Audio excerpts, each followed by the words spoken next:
Welcome to the Just Third Way podcast, where we ask the question, would you rather own or be owned? Brought to you by the Center for Economic and Social Justice at cesj.org. Hello, thanks for listening. This is Dave Hamill, and I'm here with Dr. Norman Kurland, who I affectionately call Norm. How you doing, Norm? Oh, great, Dave. Good being with you. Well, it's good to have you, and I know that every time that we talk, I learn something, so I'm looking forward to learning something, and I hope that the listeners will also. And today we're going to talk about the extreme volatility in the markets and the Federal Reserve policy in relation to that. Do you think that Federal Reserve policy is contributing to the volatility? Well, I think it's contributing. Not only that, but it in no way is it helping to solve the problem generally in the economy, making the economic system grow without inflation in ways that every person can benefit from the bottom up, the poorest to the richest. How do we get a system that provides universal access to economic justice? Right. That is the question. I mean, things are so out of whack as it is. You got this mysterious money creation process that seems to empower a select few. I don't necessarily know who that is. They may say it's one group of people and it may be another. Who knows? I mean, it's so opaque. Have you ever been able to find out what's really going on more than the average person? Well, yeah, over the last 50 years, I discovered an idea. These ideas were not mine, but they came out of a man called Louis Kelso, who was a lawyer, and he later became an investment banker, but he was a real thinker, a revolutionary thinker.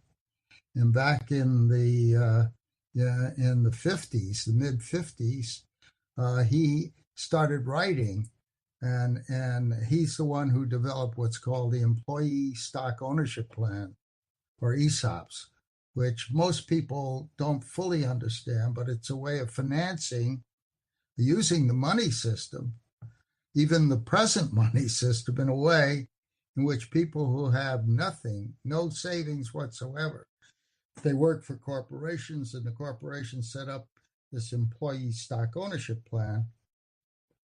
The whole company can become owned by the workers without them putting up a penny. And so that he did the first one in 1956, Peninsula Newspapers Inc. in California. And then this is even before the law recognized the employee stock ownership plan. He's brilliant enough to figure out a means by which he could use the present system. And then finally, when I learned of Kelso, I got really interested, started reading his books, one with the great books philosopher, Mortimer Adler.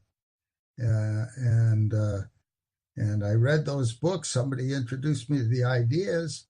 Before that, it took me 15 minutes to say, why didn't I think of that? Yeah. So it sounds like Kelso, was smart enough to figure out a better way. He must have been a student of how the actual system really works also, before he could figure out a better way to do it. And that's just, kind of the Yeah. thing that's always been amazing to me is when I found out, how money creation works and what's going on in the world, I was just astounded. And he must have had, the same kind of experience. And I guess I was more curious about what is really going on now. Most people don't even understand how crazy it is. And I was wondering if maybe Kelso or yourself really knew, more than what the average person does about how they actually do create money now. As I understand it, they're creating money for government waste and even like consumer speculation. I mean, consumer debt and speculation, and that's the real problem, isn't it? and to create deficits. Think about that. There's over $2 trillion in federal deficits, and that only counts. That doesn't. That's not the total debt, but what they consider to be deficits. That is, they spend more. Congress spends more than the tax system takes in, and so they have deficits, and that amounts to $66,000 per citizen. But if you take the total debt that the government has, it's in the higher trillions. It comes down to what, if you go to the world debt clock, you get the numbers, but you can figure out that it's about $330,000 per citizen if you take So the basically, the deficit is the annual shortfall, and you're saying that's in the 60,000 range per yes, citizen. And yeah, that's nothing compared to the overall accumulated deficit added up to make the everything. overall debt that's still owed. That's right. In other words, all kinds of debt that the government gets into, uh, and so there's something wrong because you got to have a way of paying debt. If you and I have a loan and you provide me $10,000 loan, you expect to get that $10,000 back. But then the question is, how do you get it back? And the group that's facilitating this is the Federal Reserve. Most people don't understand there are no assets behind the government debt. It, the only in money is supposed to have assets. It's a way in which you make exchanges in the market, and you should have something stable so you can measure the value. You don't have that.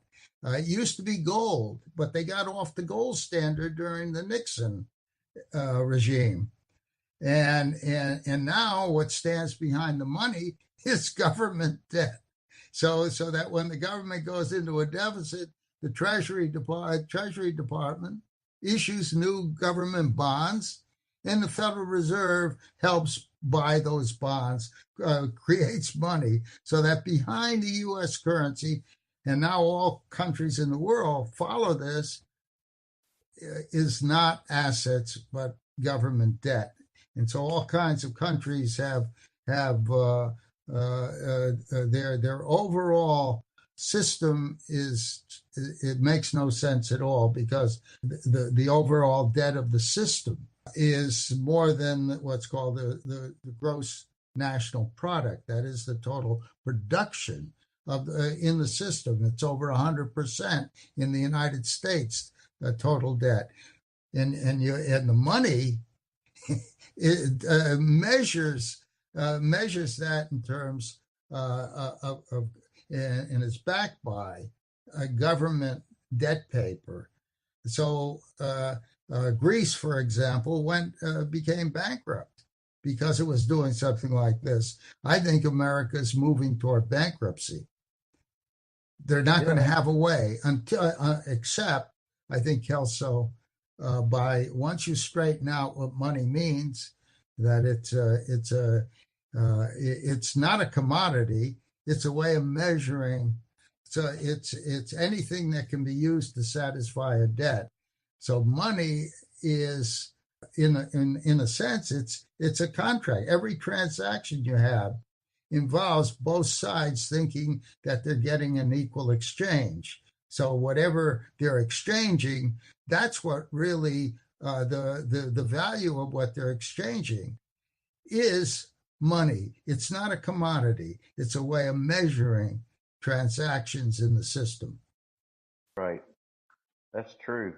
And I think that's interesting when you said money is anything that can settle a debt, because it seems like we've been sort of hypnotized to think that money can only be the US dollar.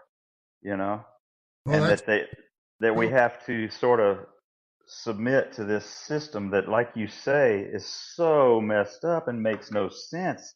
I mean, they're creating money out of nothing, and yet we're going into debt. But as I looked into other solutions, I said, well, why don't we just create some money to pay this debt off? But the problem is, you still come back to the problem of being backed by nothing, and then you got who controls it as a question. You don't Right. want some government controlling the money supply because they're going to become all powerful.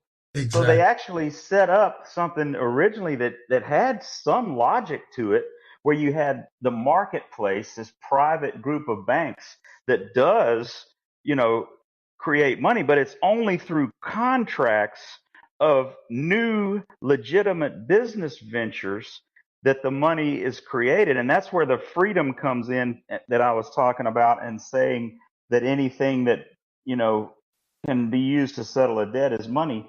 And I think that if we use the business contract as the basis, then what would happen is, over time, the money would be associated with legitimate income producing things, such as a factory, or intellectual property, or rentable space. And that's some of the stuff that you taught me. So, how could we start to orient the system more towards that? Is there any way to Yeah. do that with the way it's set up now? Yeah. I think one, you have to see the difference between currency and money. And currency is, let's say, the dollar bill or a $50 bill or whatever. That's currency, but money is much bigger than that. And and Ah, and then you want to think about, how would you measure it? What's a good measure? Well, they used to say that $32 equals an ounce of gold, but now an ounce of gold is worth many times more, and over $1,000. I think it's about $1,600 for per $1,600 per ounce. So right. that's not a good measure. You need to think in terms of, when you talk about measurement. You look, when you want to measure distance. What do you use? Well, you use either yards or meters or whatever. So there's a standard that everybody can use and understand. Same thing with time. Hours are a way of, or minutes and seconds are a way of measuring time. Well, what do you have for measuring dollars? It's so important, in or money. It's so critical in terms of being able to have a market system work in a just manner where everybody has equal opportunity. Well, another great thinker in the 20th century was the world design scientist Bucky Fuller, R. Buckminster Fuller. Great thinker, wrote many books, and really thought about how to make the world work for 100% of humanity, and in a way that nobody got hurt, and would be ecologically sustainable, and grow as fast as we could humanly do it. And Bucky said, and I think this is a way of understanding development. He said, why not measure it by the cost of a kilowatt hour? Yeah, that Well, makes you sense. look at the difference between today and 1,000 years ago, or even 100 years ago, even 10 years ago. What's changing? What is the key to what's enabling us to produce enough to move from a relatively small world population to over 7 billion people?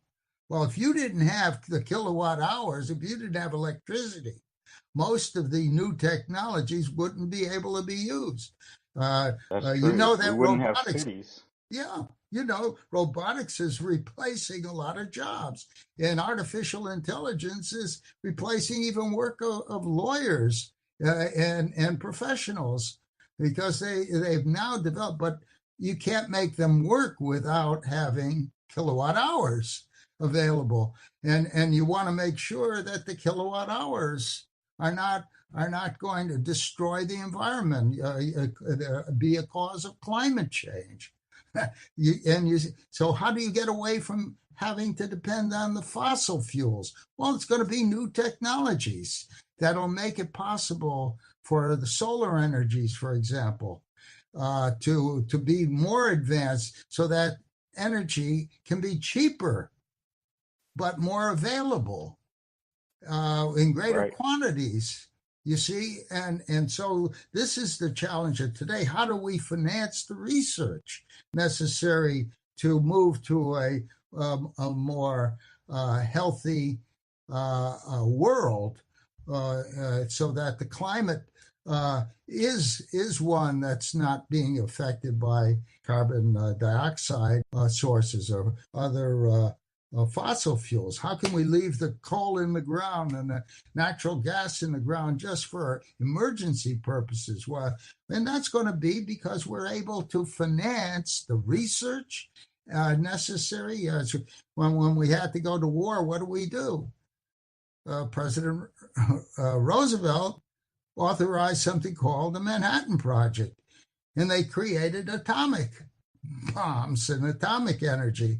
Well, that's for war, and frankly, I think America might have lost the war if Germany had the atomic bomb before we did. They would have used it, and they would have won the Second World War. Now we want to talk about what kind of a project could create more kilowatt hours at cheaper prices. How can we develop the new technologies? And that's going to be money.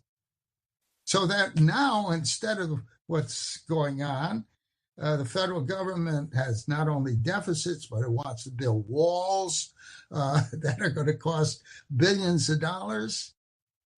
This is insane. But if we read Kelso, then suddenly what was so complicated becomes pretty simple. You can create money.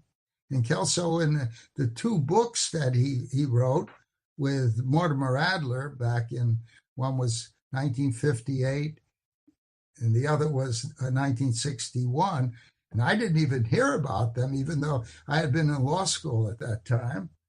It was only in 1965 that I learned of these ideas. And as I say, I was getting ready to quit the government after 5 years of work on what were important issues, poverty and civil rights, etc. And then the war on poverty started, and I became interested because they were supposed to there was something about participation of the poor in solving poverty, and I didn't have the answer. But, my only answer would be, just distribute income. Milton Friedman called for a negative income tax. And then the liberals were calling for a guaranteed annual income. And now the billionaires in this country, they're calling for a universal basic income. That's redistribution. And I was for those things. You see, even though I knew I had studied economics, particularly the Friedman School of Economics at the University of Chicago, and so I wasn't against the market, but I accepted his idea and a liberal idea, just redistribution. But then I saw in government that everything was top down, not bottom up. They never got to participation of the poor and middle class in ownership. Well, I didn't think about ownership until I was getting ready to quit, and somebody walked into my office in San Francisco, and I was providing money for grassroots organizations, and not to the leadership, the political leadership in California or in Arizona. And the leadership didn't like it. So I was getting ready to quit. And somebody said, "You ever hear of Louis Kelso?" I said, "No." And then began explaining. And in 15 minutes, as I said before, I said, wow, this is it. Why didn't I think of it? It makes all kinds of sense. And so time, it was March of 1965, okay, quite a few years ago. Yeah. Uh, that's what it made so much sense how to redesign the system. Kelso pointed out that everyone should be an owner. He, for the first time, made it clear what are the principles of economic justice. And I never understood that. Most people don't understand what justice is.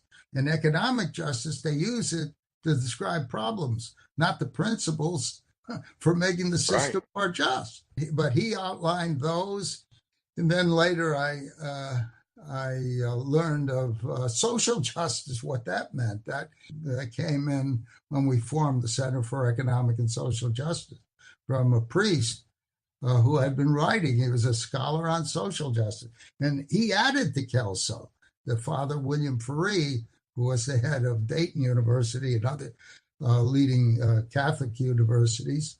And he studied social justice, and that told you how you go about it. If you have the right idea, people are not going to change if it's bold and different, because they're kind of committed to the present system, or they don't understand it. That's mainly the problem. They don't Oh, understand yeah. the present system. So how can you then begin talking about a new system? But he said there was a way. You can't change. Even if you have the most revolutionary, great idea in the world, you can't change it by yourself. Why? Because the system involves so many people. And so what do? You get people like you, Dave, who are open. You see, there's a problem. And so you've got to build the people power, the new leadership power, and the new people power to get as many people as possible. And then suddenly the barriers to justice can be lifted because you'll have new solutions that make sense. And that's what Kelso, Father Ferree, Bucky Fuller, Martin Luther King, they added. You see, peaceful way to change any system. So you don't need walls. You don't have to build walls, because if these ideas are adopted in any country, first, a new money system, a new central banking system, other countries are going to say, why not? Or the people will begin demanding. Well, that's the thing. Yeah, the The people are new going to system. rise up and say, "Yeah, we're tired of this corruption where these, few elite, people in the financial class control the money, and for all we know, they print their own money and pay the politicians to keep the laws, like they are, so they stay in power. I mean, we don't even know what's going on. Exactly. You see, power. Well, first of all, power follows property. If you understand what property is, it's not the thing you own; it's the rights and powers that you have, and the right to the fruits, the right to control. That's what property rights are, and that's if you understand property, and you understand money,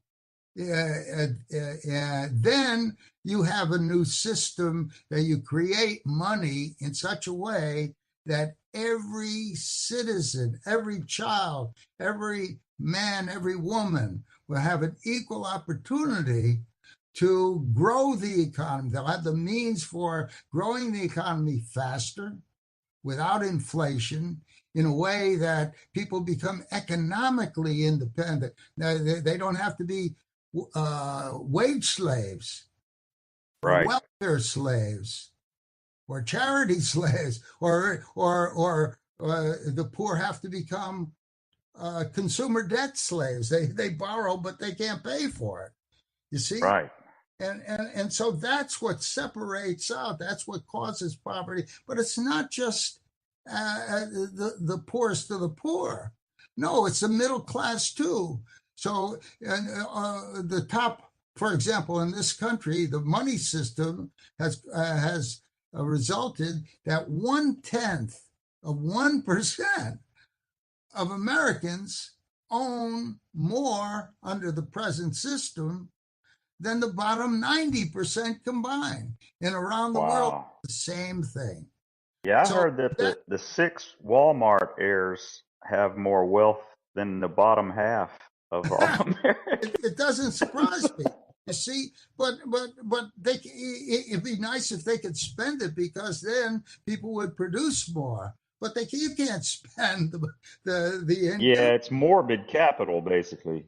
That's right. It's too concentrated. But you don't have to take it away from them, because they can't take the property with them at the end of their lives. They haven't figured out a way that they can still control when they go to another life. Or Right, right.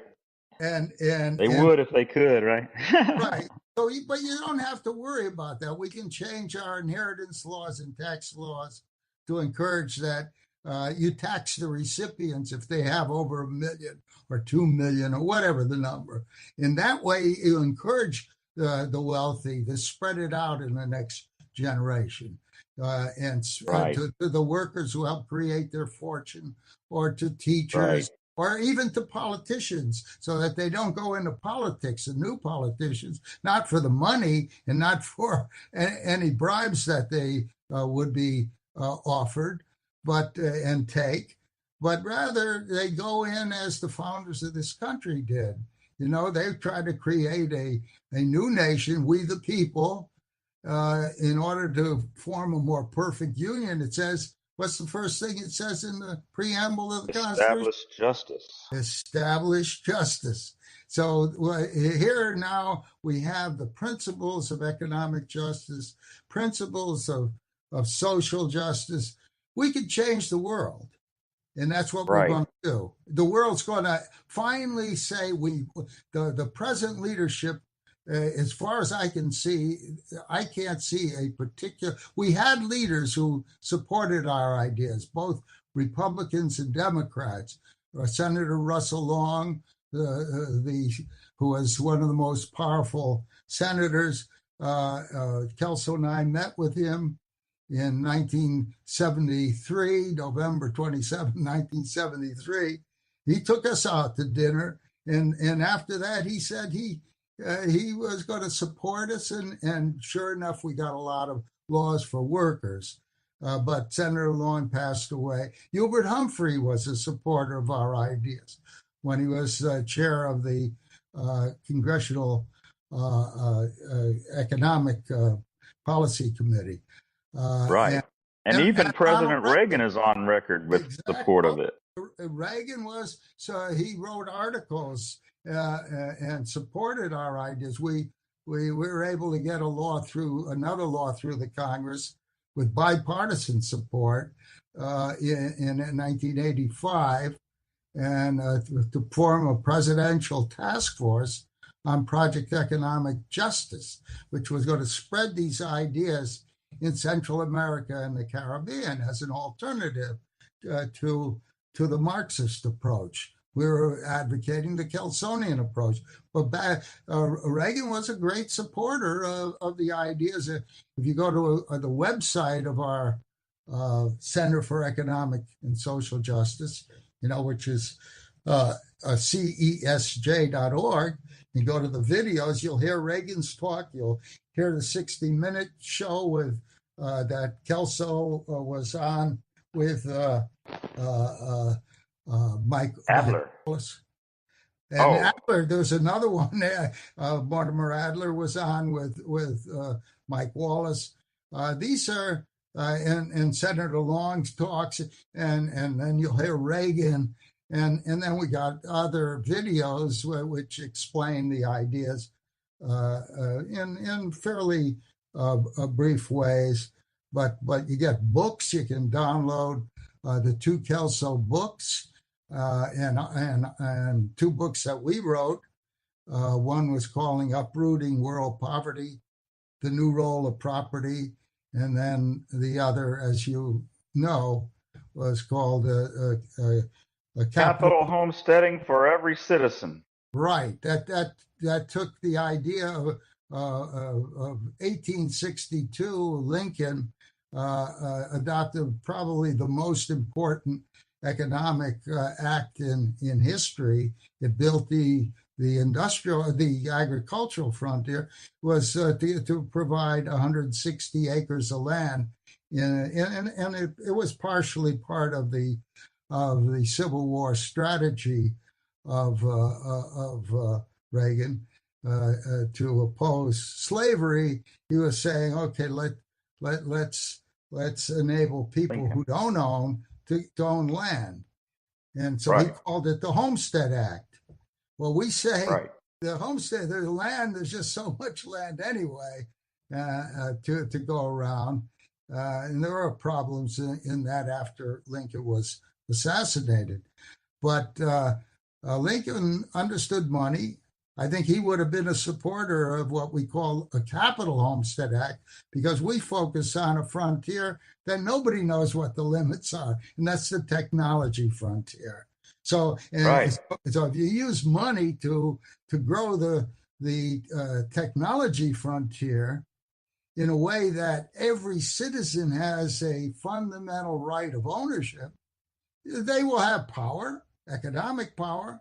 They won't be coming hat in hand to the government bureaucrats for their income, but instead the government will be dependent on all the people who earn money and pay for the services of government, legitimate services, and particularly the service of establishing justice, regulating the money system, setting up a new standard of money, etc. You see, so things are not hopeless. At some point, the American people are going to wake up. You don't want to go to the left. You don't want to go to the right. We're talking about the high middle ground.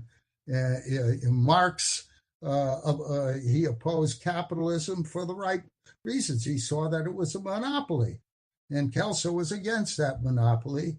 But Marx said, let's eliminate, if you read the Communist Manifesto, it was to eliminate private property, and had 10 points in the Communist Manifesto. 10 points to eliminate private property. Well, Kelso said, no, it isn't private property that's the problem. The problem is making sure that it's a universal right to be an owner. And after the Second World War, as you know, Dave, the UN's Universal Declaration of Human Rights, Article 17, says every person has the right to own property, personally as well as in association with others. And you shouldn't take property away from people. You see, you got to be careful on that. So, but no country in the world, including the United States, treats ownership as a fundamental right. But once you have the method for doing it, and that's where the second book of Kelso, which is on our website, says the subtitle was a plan for freeing economic growth from the slavery of savings. He meant past savings. And Kelso, studying the monetary system, said you don't have to do it with past savings, because the only ones who have that, a lot of people have some savings, but most people have nothing. They owe more than they own. But Kelso said you can finance new growth by changing the monetary policies and the tax policies to encourage universal access to property and pay for it out of future savings, not past savings, out of credit, where you can, and there's an idea. It's very simple. Capital homesteading would mean that each person, each citizen would get an allotment of the projected growth capital needed to grow the economy faster without inflation. And then you divide the population into that, and the government would say everybody has an allotment of whatever, whether it's 7,000 or 10,000 per citizen. They'd be able to go to the bank and and the bank would make a loan, but it would be back. It would pay the administrative costs of the bank, but also it would recognize that it would be able to buy new shares issued for growth by the productive sector. So a company that was well managed and liked the idea of ownership, they wouldn't have to pay any corporate taxes. All they'd have to do is pay out their profits every year to all their shareholders, and that would be a tax deductible. So the corporations would no longer have to pay corporate taxes. That is, those who did this, they wouldn't pay any corporate taxes, and it would be taxable. It would result in taxable uh, income to the individual when they pay for the shares. How would they pay for the shares? Those dividends would they analyze what are the projected dividends, the risks, etc.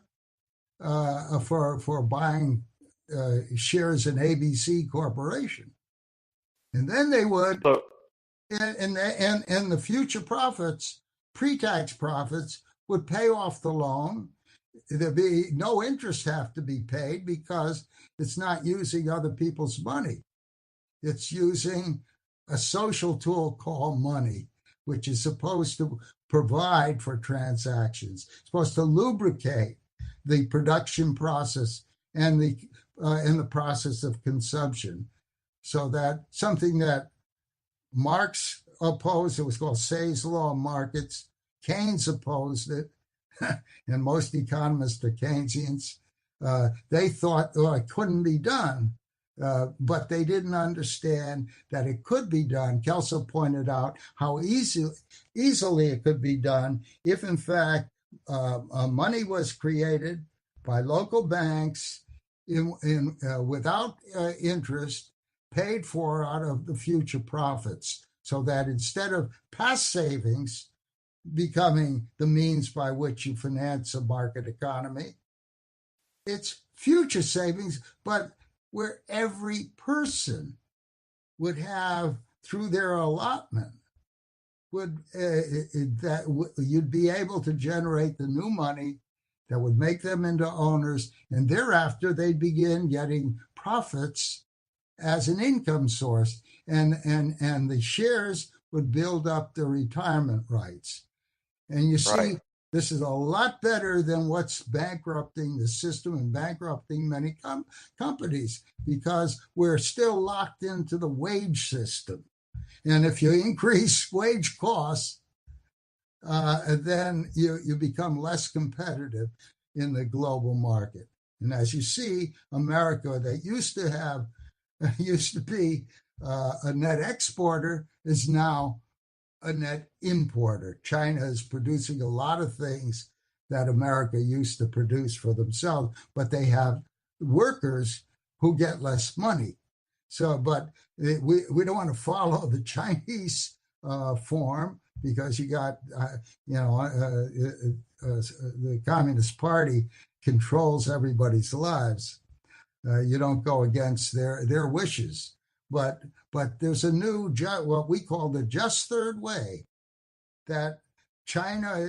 I'm sure I know I've talked to scholars from China, that there are people there who have been studying our ideas, but what we need to get that to potential leaders all over the world.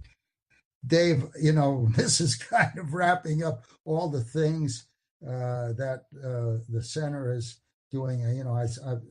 I should be answering your. I'm hoping this answers your questions, but I know it's. Well, I mean, the thing that we had started talking about, and if everyone listens to what you said, it all comes together, because the overall picture that you're painting is the solution to the Federal Reserve, creating craziness in our world of money and markets.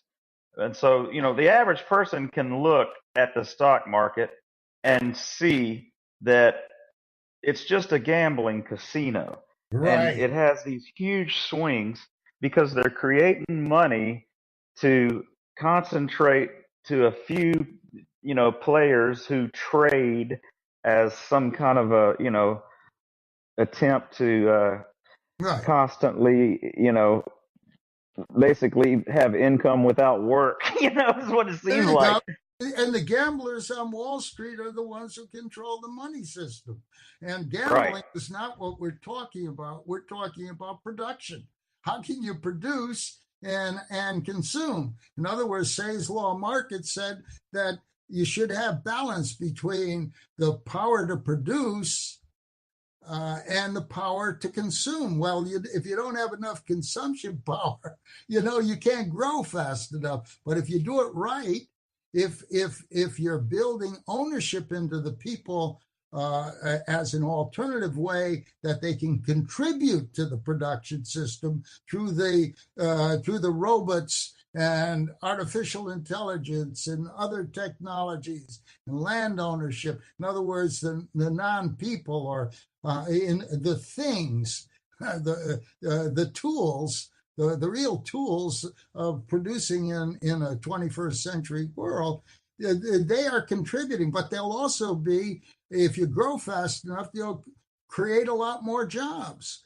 So, but you don't want a system that's based only on jobs, and that's the U.S. economy, the prime goal of the U.S. economy and the Federal Reserve is called full employment, never full ownership.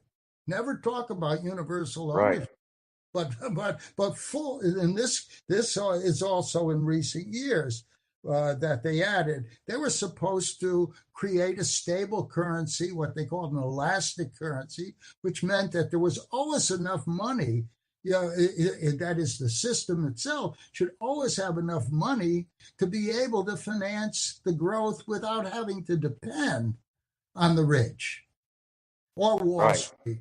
And of course, you got 12 regional Federal Reserve banks spread around the country.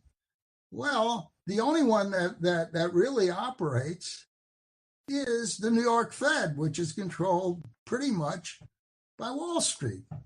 So you have to get away from, you don't have to kill Wall Street, but you have to see that a new system has to be added so that each of the regional feds would be a source of money. And most important are the local commercial banks and cooperative banks. You see, and that's where you go, you take your allotment, your annual allotment as a citizen, and let's say you can use $7,000 for the year, and every child, every woman, every man, so that if you do that, that be a source of financing new shares, the financing of new shares. Today, most of the financing is they leave profits. The existing owners leave profits in the company, and that becomes the source of buying out existing shares and financing growth. Well, that's not good enough. Get those profits out of the corporation into the people who own and should own. So everybody, and then you have a tax system where individuals, and you simplify the tax system. For example, we would not even tax a family of four, let's say, until they can meet their basic needs.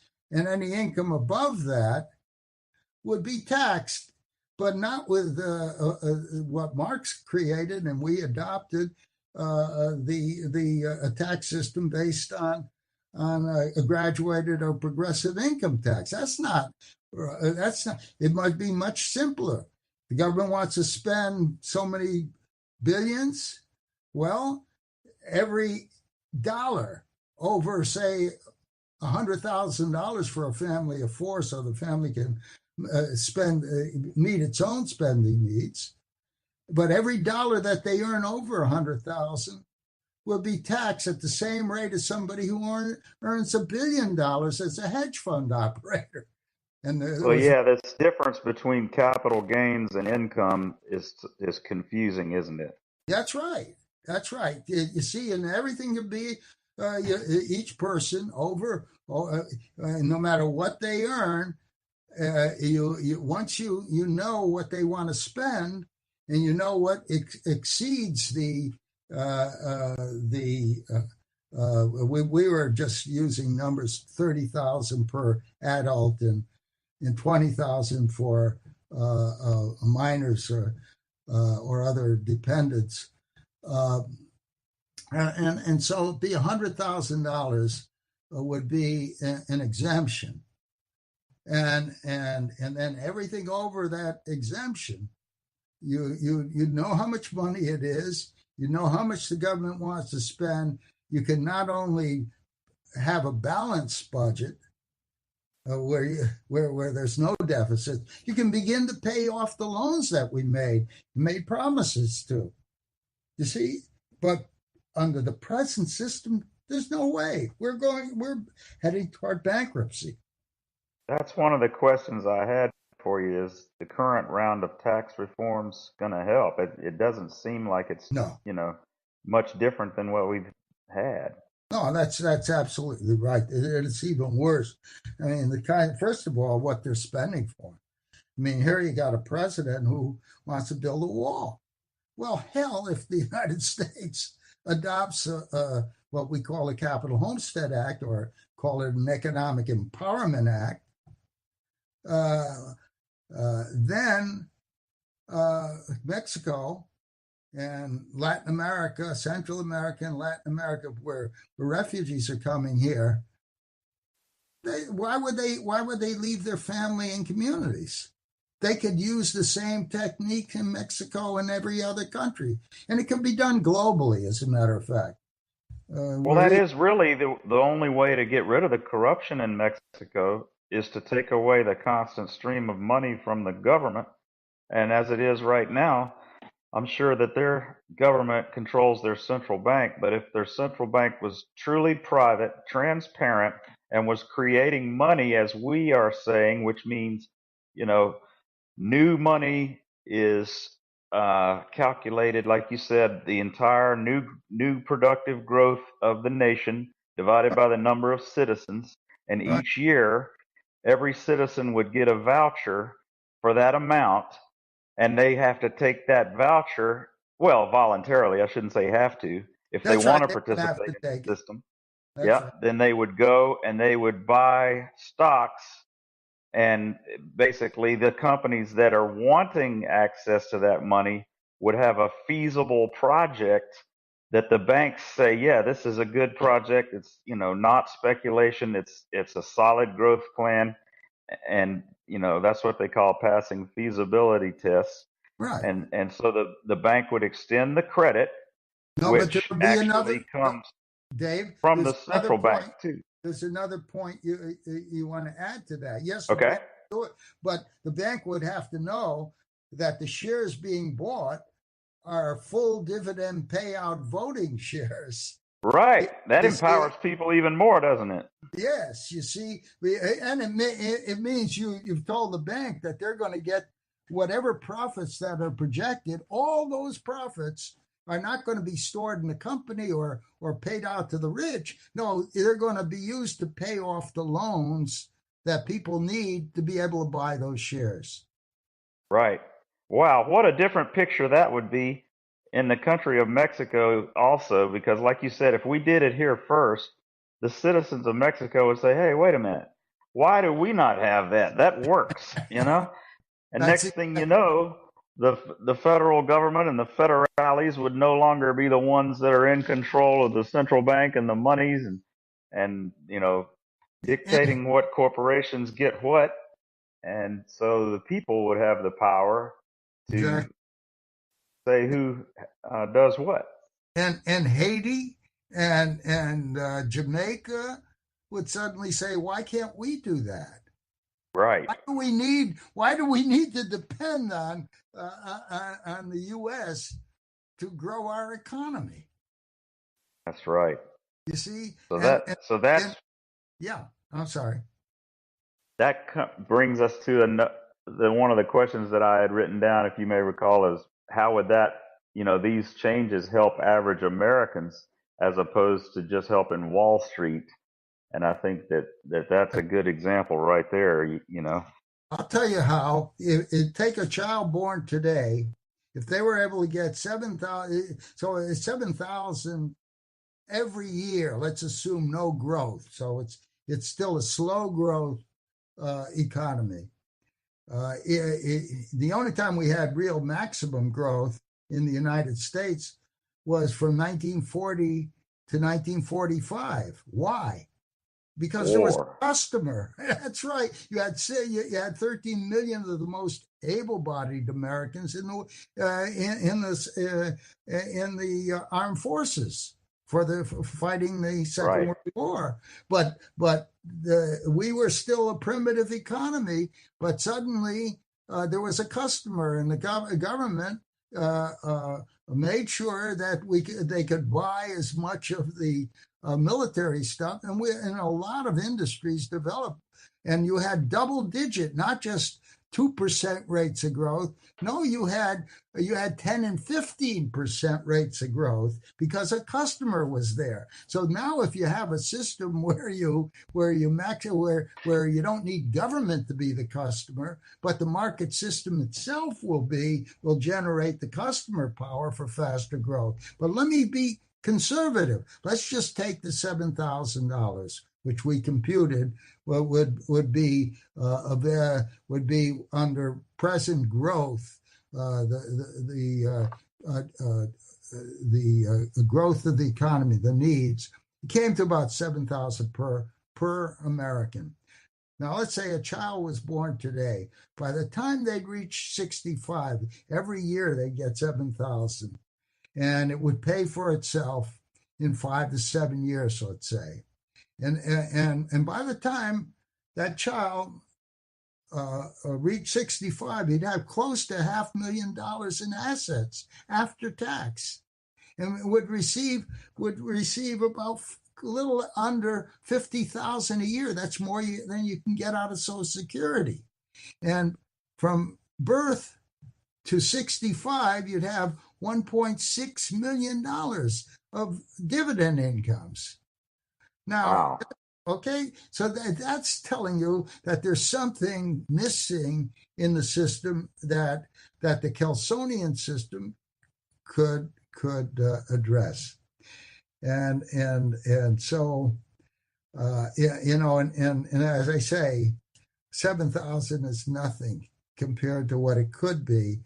And now there's another point, because you raised it and brought my attention to the blockchain technology and when people talked about Bitcoin, well, Bitcoin is not money really, because it changes. It cost maybe 80 cents in the beginning. Now it's several thousand dollars, many thousands of dollars. So that's not a good.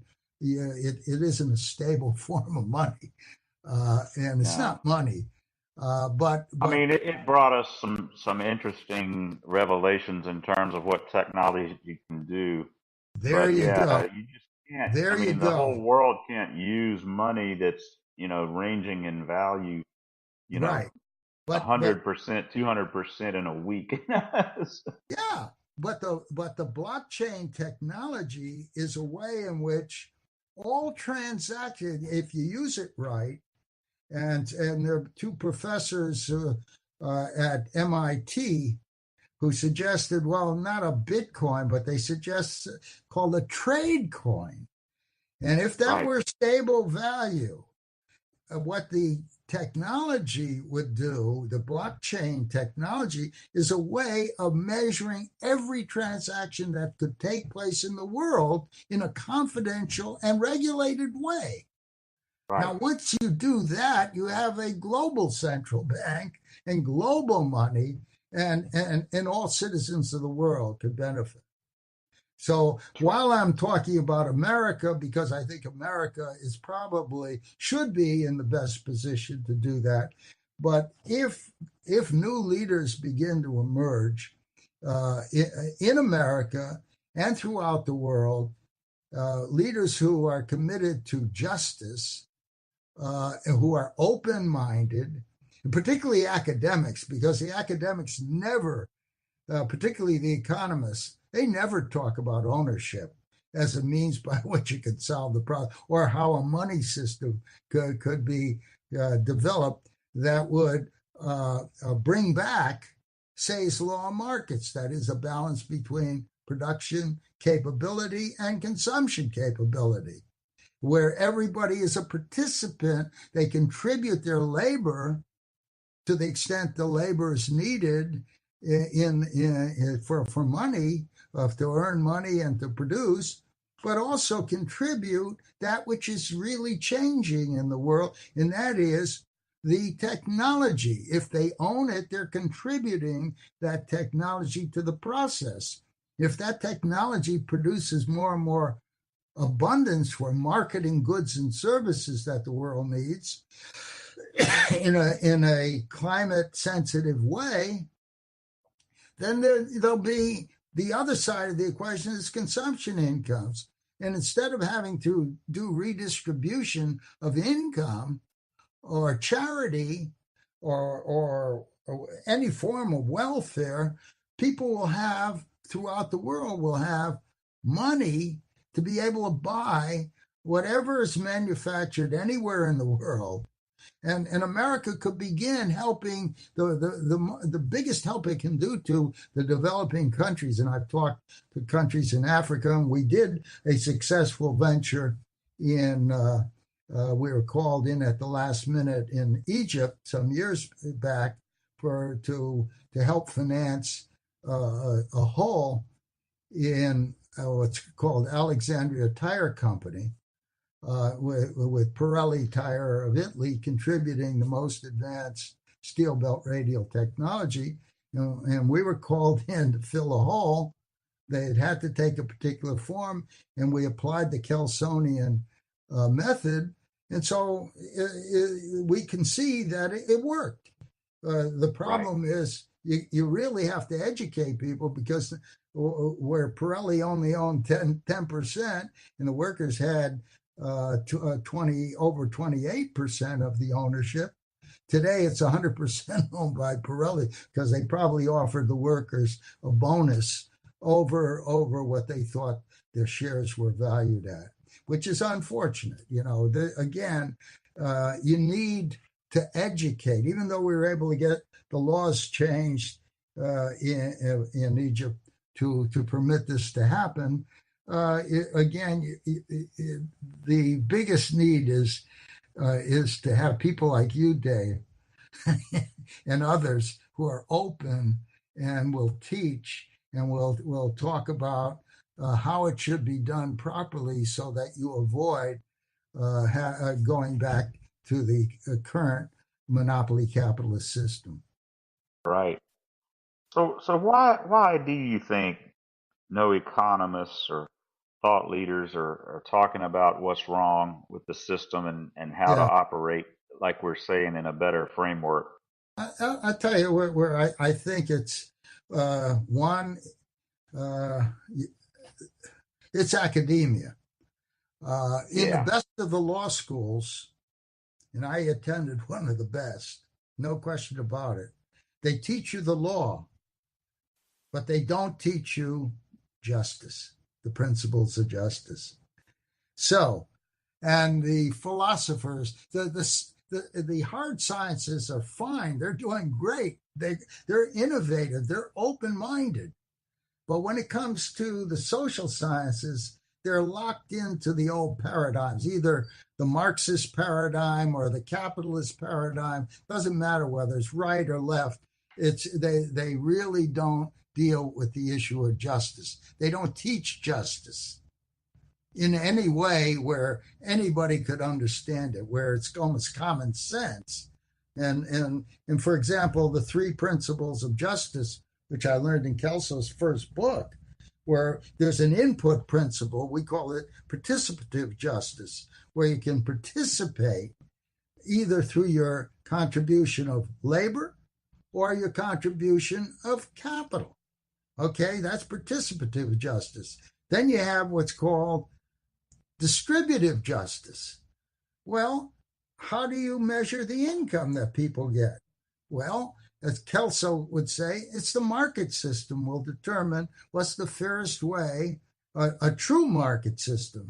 It wouldn't be where the heads of companies, big companies, get 400 or 500 times that of the ordinary worker. And the ordinary worker not getting enough go out and strike for higher and higher pay, and that results in the manufacturing sector where unions used to have over 33% of the workforce. Today it's 6% or less. Right. So okay, so that's a problem. You have to wake up the unions to stop focusing on labor, but focusing in on ownership. So they ought to convert from being labor unions to being ownership unions and begin to organize all the people who are non-owners and help Yeah, and I them. think part of the problem is we get in the philosophy of worrying so much about wages to take care of our, Right, urgent needs. And one reason I think we're more interested in wages as opposed to, dividends from ownership is we are in debt. And so we need to pay right right, away. It's like a self-sustaining cycle of negativism. right. But it's ignorance, right? Because Yeah, that's what we're true. talking about can be taught to a child just entering school. A child Right. understands ownership. In other words, and why do I say that? What does a child say when the child, his friend next door, takes away his toy? What's the, Right. what's the first thing that the child says? That's mine. It's mine. So they understand ownership. You see, if you Yep. don't have it, that's another matter. Or you can't. But as Right. I say, I think it's built into human nature to rather be an owner than to be owned. Own Yep. or be owned is our slogan. Right. I It's pretty simple. It really is. think it. So I was gonna ask that last question that we had talked about. The the fact that right now the way that we govern is this left versus right. Oh, we're going to shut down the government if you guys Right. don't compromise. And I No, mean, you don't have to it's do that. You don't have to do that. What as how did the civil rights laws uh, how were they promoted and passed? It's because they were able to get over 500 half million to a million people into Washington in 1963, to protest and to say you must lift the barriers, the racial barriers. I frankly don't think in terms of that there's more than one race. It's called human. right. you know, and why these artificial divisions? Well, it comes because we converted we in slavery uh, we treated people not as people but as things, as property, and Right.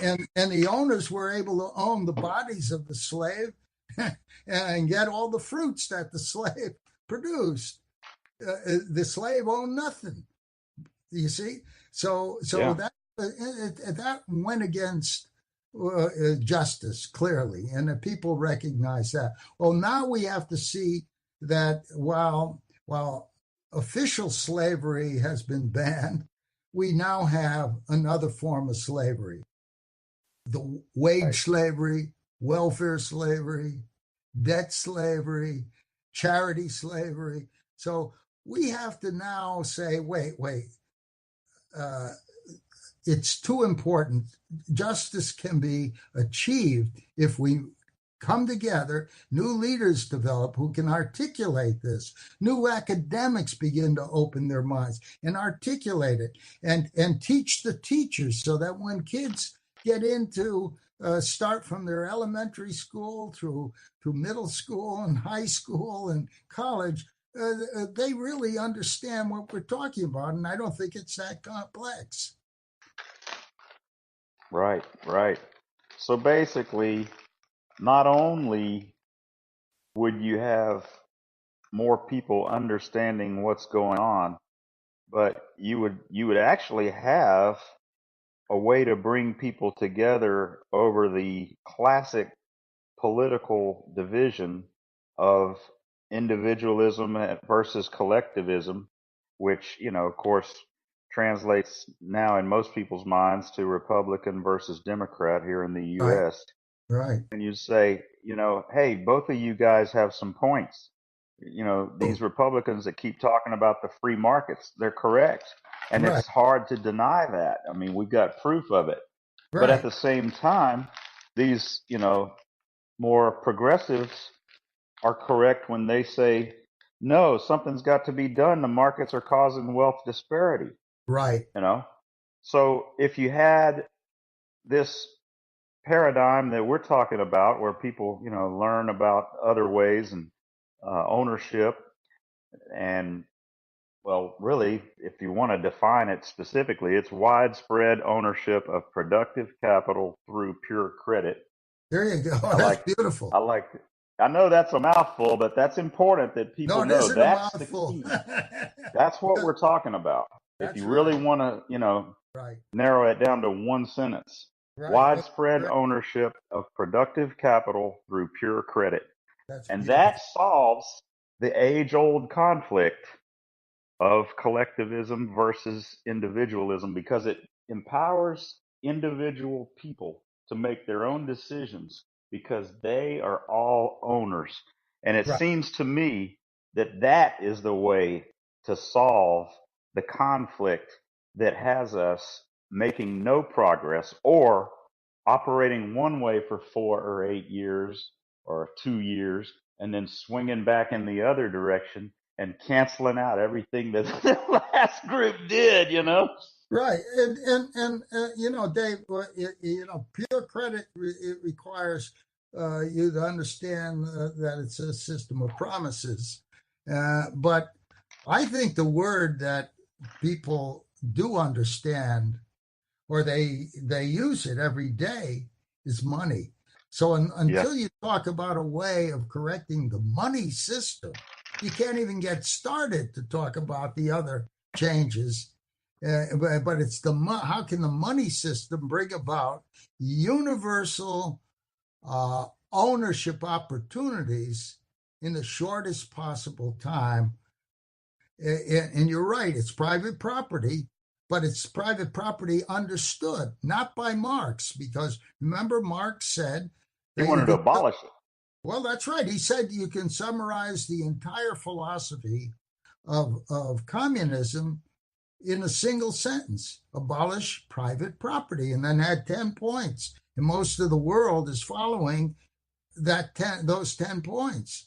And then you got the other side who are resisting. The free market people ignore the concentrated ownership and don't come up with ideas in which money can be created to make everybody an owner. They don't say that. Neither Milton Friedman, there's an exchange between me and Milton Friedman on our website under the resources section, the critique. He said he opposes Kelso's idea, but wouldn't give me the reason. So Right. I wrote him a letter back. Holy smokes! I was really disgusted. I had respected him before that, and then Right. there's a video that we have with Milton Friedman saying, "What's wrong with greed?" Holy Yeah. smokes! What's wrong with greed? Right. But Well, I think what was that movie Wall Street where Gordon yeah, or whatever his name was stood up and talked about how greed makes the world go round. But people are getting smarter. I think the pendulum's swinging back to more reason away from that total libertarian right, um, right. philosophy. Right. There are virtues and vices, the fundamental. They've been talked about for years. And one of it, besides the pursuit of truth as a virtue, you should be pursuing truth. In the Bible, there's one thing I remember from the Old Testament, Deuteronomy 16:20. I'll remember this. It's a command. It says, "Justice, justice, thou shalt pursue." Doesn't mean you'll ever get pure justice, but you should be pursuing it. And that's what economic justice is all. That's what justice is all about, is a virtue, a good habit that all of us should have. If you see injustice, you should seek justice and get others to seek justice. And eventually those in power will have to accept it, or they'll no longer be in power. We need, for example, if we had Martin Luther King still around, we'd have him attract 1 million people to Washington in one day at the Federal Reserve. You see, Right. and pointing out how the Federal Reserve must be reformed, not abolished. It just has to create a more just form of property. And then if you look at what are the virtues, it means bad habits. And one of them is greed. And so here's Milton Right. Friedman, a Nobel Prize winning economist. He thinks greed is wonderful. Oh, wow. Right.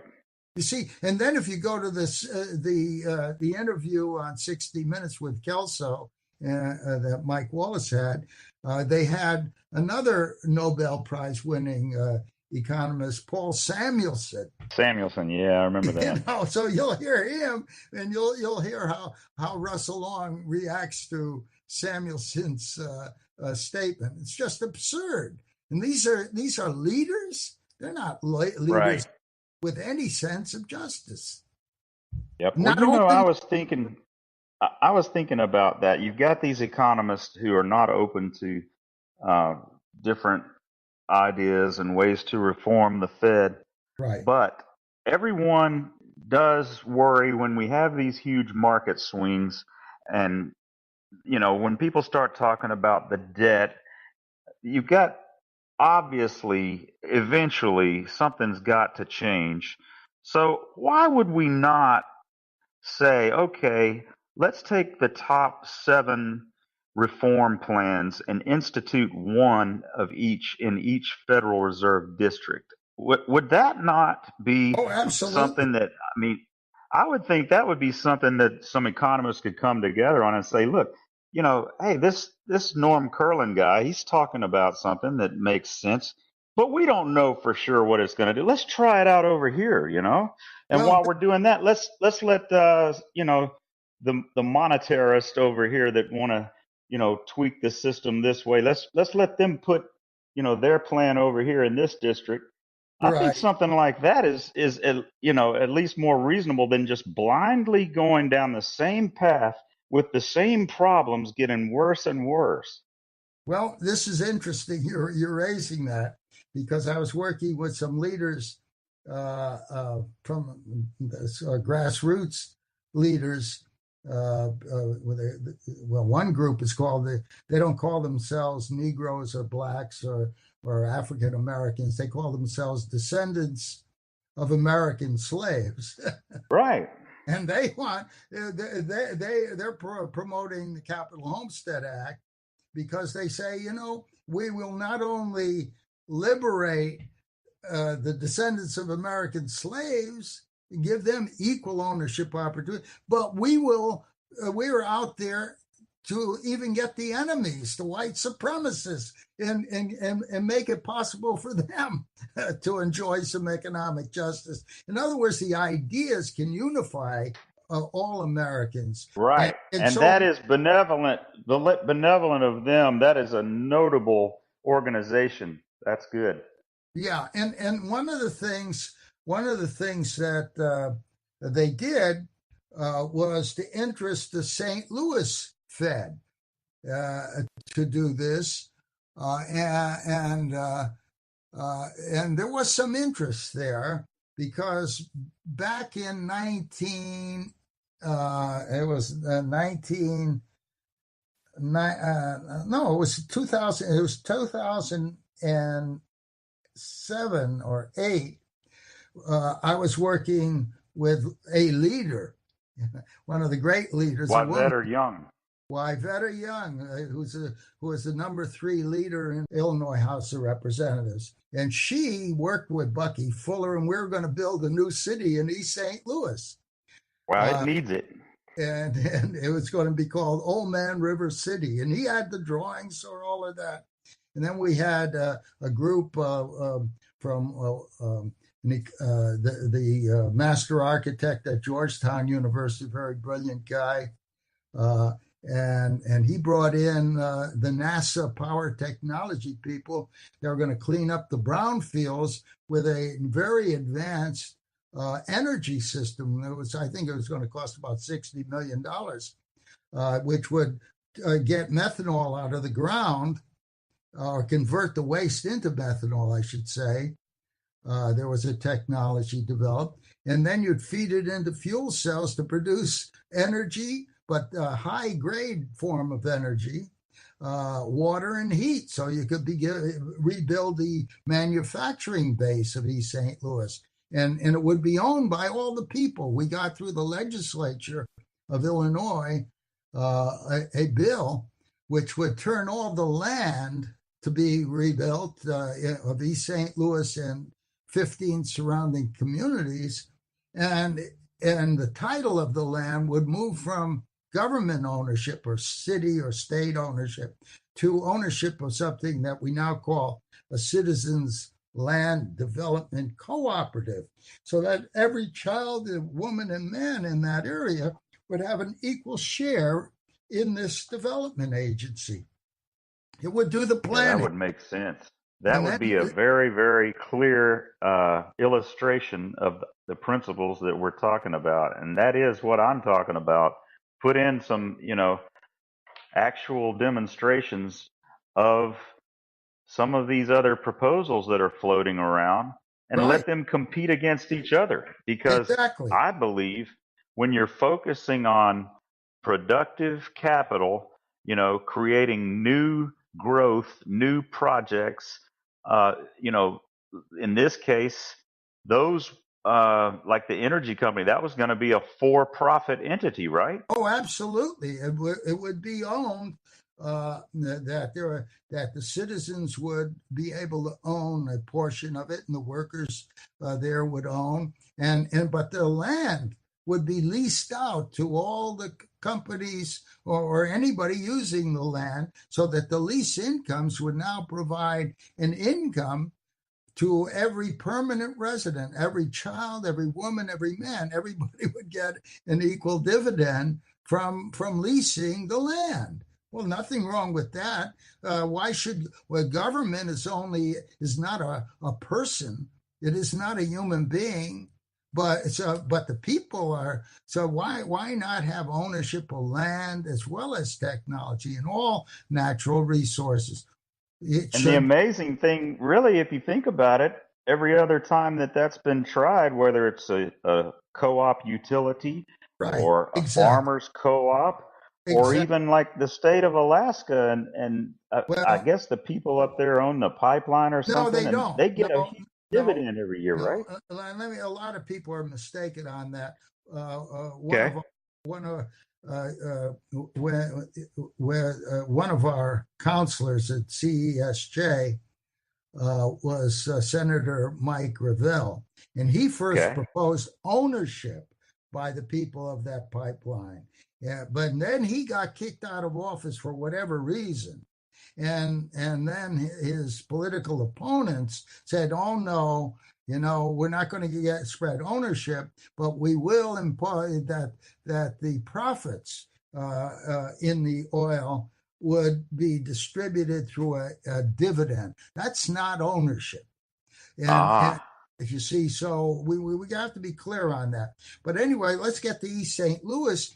what we had, the St. Louis Post-Dispatch, the newspaper across the river, had a great article when we had met with the Federal Reserve of St. Louis, and pointed out we want them to get behind the local banks that served East St. Louis, and they would make loans for the development for all the capital needs through the local bank, but you would have a refinancing for generating whatever currency needs. It would be to ensure that the full capital needs would be done through local cooperative or commercial banks serving East St. Louis. That way, whatever hundreds of millions of dollars we would have needed, or probably $1 billion to do it completely, it would flow. So it would flow into ways in which citizens of that area who had permanent residence of the new city, a very advanced city, designed by Bucky Fuller, would be built and so on. But anyway, but again, every city, and right now, this is the interesting thing, there is a county in the country that's really in trouble. And a city that's really principal city. It's Wayne County, Michigan, has contacted me, and we're going to be having discussions with leaders of Wayne County. That's where Detroit is. So they're bad off. Right, very bad off. So obviously, I'm going to talk about how, and they're interested, and they've been studying the law that we were able to get passed for East St. Louis to see whether or not they should try to get it through the Michigan state legislature, so it'd be a law of the state, so that all the people who wanted to redevelop areas could do so in ways in which you can build ownership into the people of those As areas. I understand, you're going to go up there and have a meeting. Is that right? That's we're going to have something in March, early March, with a dozen, but there are going to be. I was originally supposed to go, and there'd be about 20 people. The interesting thing is that before when I quit the government, I went to work for a group called the Citizens Crusade Against Poverty in Washington. And it was chaired by the head of the United Auto Workers, Walter Reuther. And I had brought Kelso in to make a presentation at the first annual meeting. There'll be 1,000 people there. And Kelso made a presentation to study this idea. So Reuther heard of Kelso's idea. Well, in this had to take place in 66 or 67. I think it was 66 when it happened. But anyway, in 68, Walter Reuther, the head of the auto workers, testified before the Joint Economic Committee of Congress. And he said, if you democratize the ownership of industry so that the workers could get their increases from the bottom line or profits, it would not go into costs. And so he was taking, that's the Kelsonian concept, that right.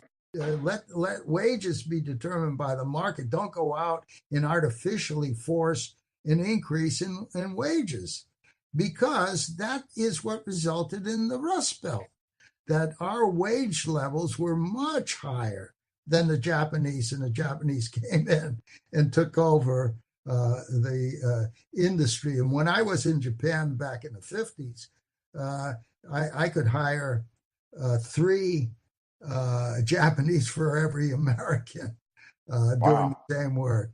Japan, that was before Japan uh, uh, uh, had a reversal, and really start building up after the war, and Yeah. and of course they're having problems because they still don't give ownership to the people, or ownership opportunity, I should say. And that, but they did a lot of smart things, quality control and quality circles, got the workers to work together, and many other things. But because their wage levels were lower, they were able to build better and better cars at lower prices, and therefore you had a rust belt in U.S. Manufacturing. But Right. again, this is just an indication that you don't eliminate a market system. What you do is create a just market system, not just a Right. free market system that permits greed to control, but a just market system in which the workers have power that you don't. Well, also, if you while we're talking about, global markets, basically we've got our country, which, has the control over money creation Yeah, for so much of the world. And so we sort of exploit those, countries that are not in the same position of control, so that their workers are working for next to nothing. And right. so it creates a lot of, I guess, perpetuation of disparity. That's right. So the way to help the entire world, not just our country, is to have, you know, the proper money creation that empowers the citizens everywhere. That's right. That's right. But just to get back to Walter Reuther, Reuther died in an airplane crash.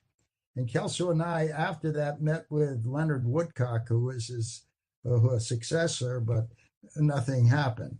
Now, had Reuther lived, I think he was one of the great labor leaders, very independent minded, very open minded, very thoughtful person. And he was open to ideas.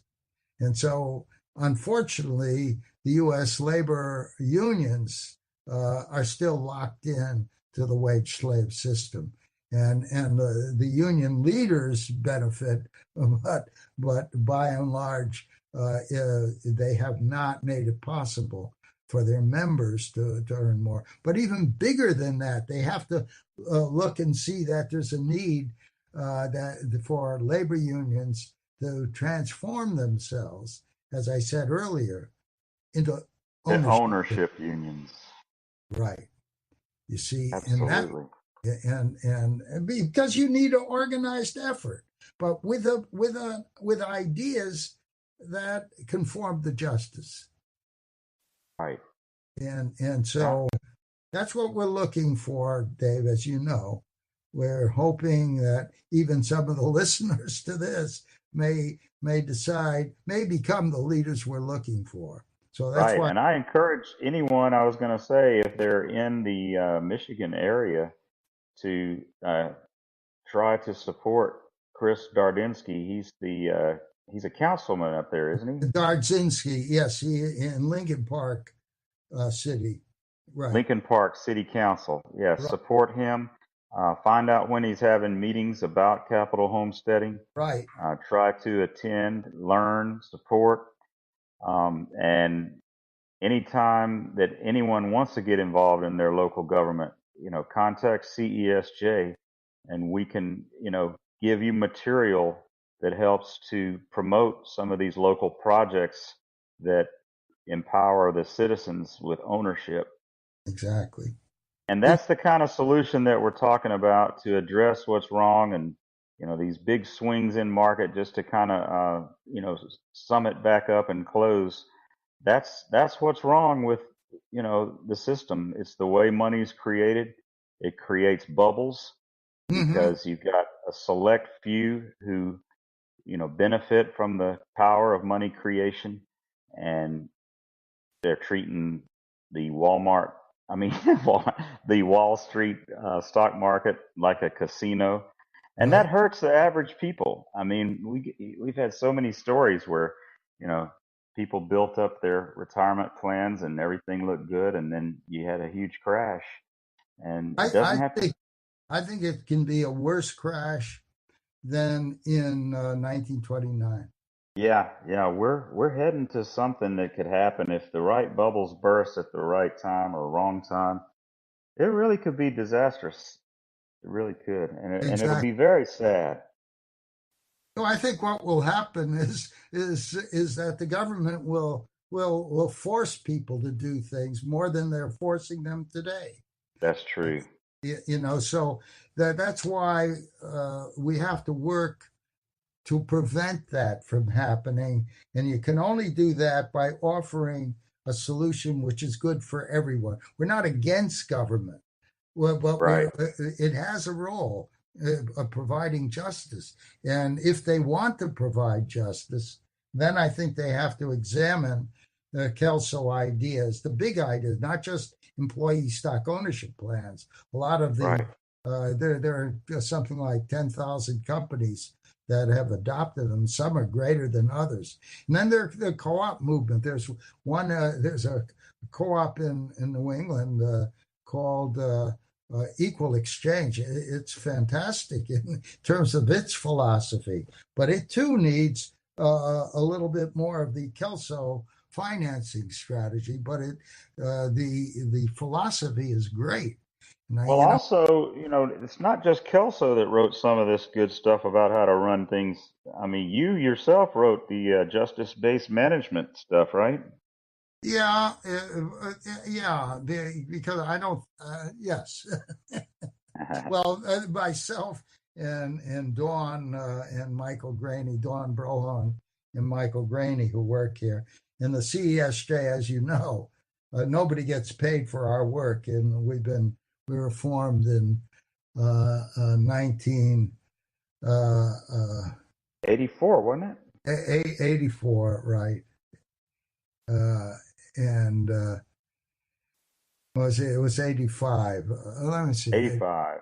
Yeah, I think it Well, if was 80. anyone wants to know the right way to run an employee-owned business, I encourage them to check out Justice-Based Management on cesj.org. Right. Oh, that's good. Yeah, I think that we've done a lot of thinking about it. Of course, a lot of it comes from my work with the civil rights movement back in the 60s, particularly in Mississippi. And I saw that it works. Right, Participation does work, and you can change a system. You can make right, fundamental changes, even though people thought it was impossible to get a civil rights law. When I first got involved, the leadership in Mississippi were sure that there was no way. As a matter of fact, if one of the papers is I did a paper on the assassination of Medgar Evers, who was a friend of mine, and pointed out what was being said before he was assassinated. Well, this is right at no, before he was assassinated. This was a war hero and really a courageous person to have done what he did. And But I wrote an analysis of what led up to his assassination and what the people were saying. They were confident.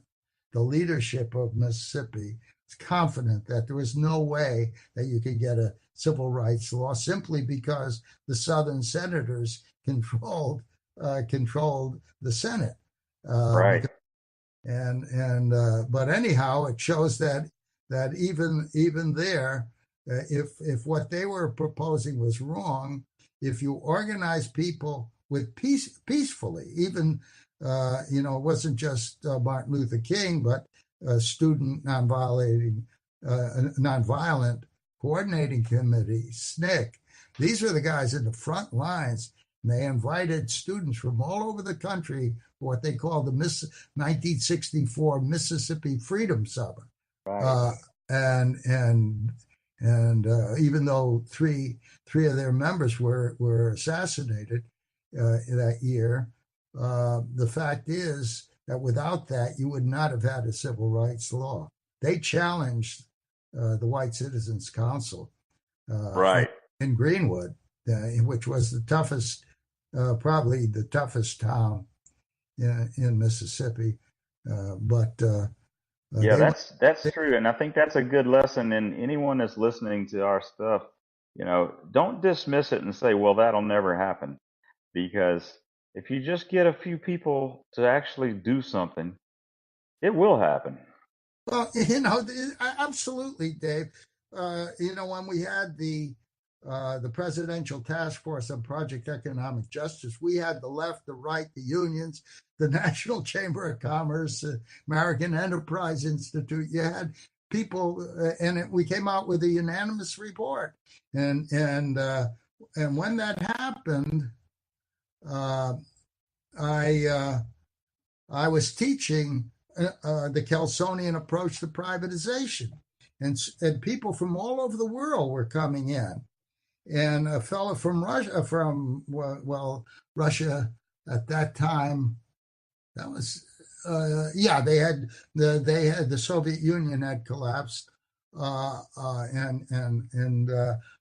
but I one of the people there was a person who was chairman of the Duma Committee for Privatization of the Soviet Union. Glagolev was his name. And he was there and he got really interested. And he was a communist. and he was also a professor in the Soviet Union. He said, "Why don't you come? I'd like you to come to Moscow." So I went.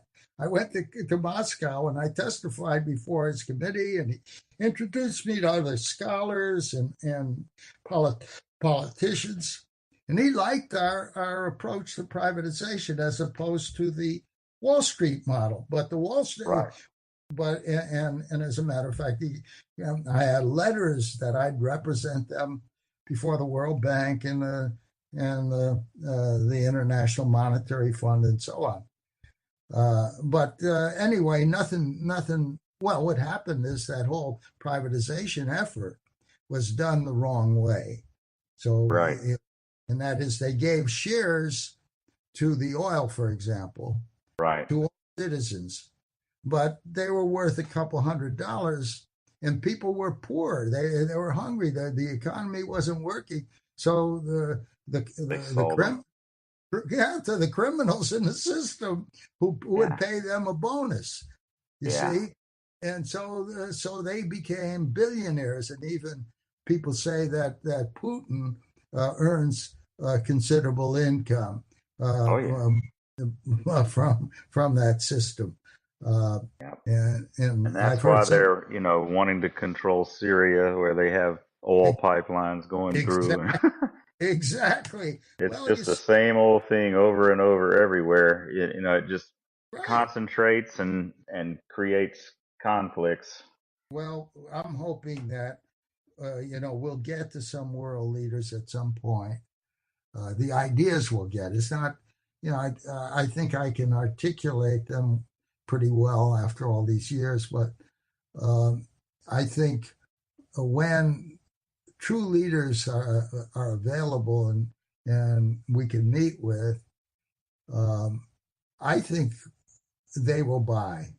And when they Well, buy, also, I think technology is pushing us in this direction because people are, getting educated because of technology, and also it's empowering things like, you know, an electronic smart contract, share ownership contract type thing.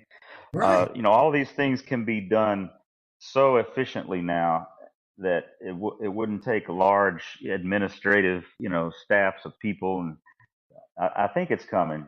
It's just a matter of time. That's right. That's right. Many of the writings on the details, they're there. They're in the on our website.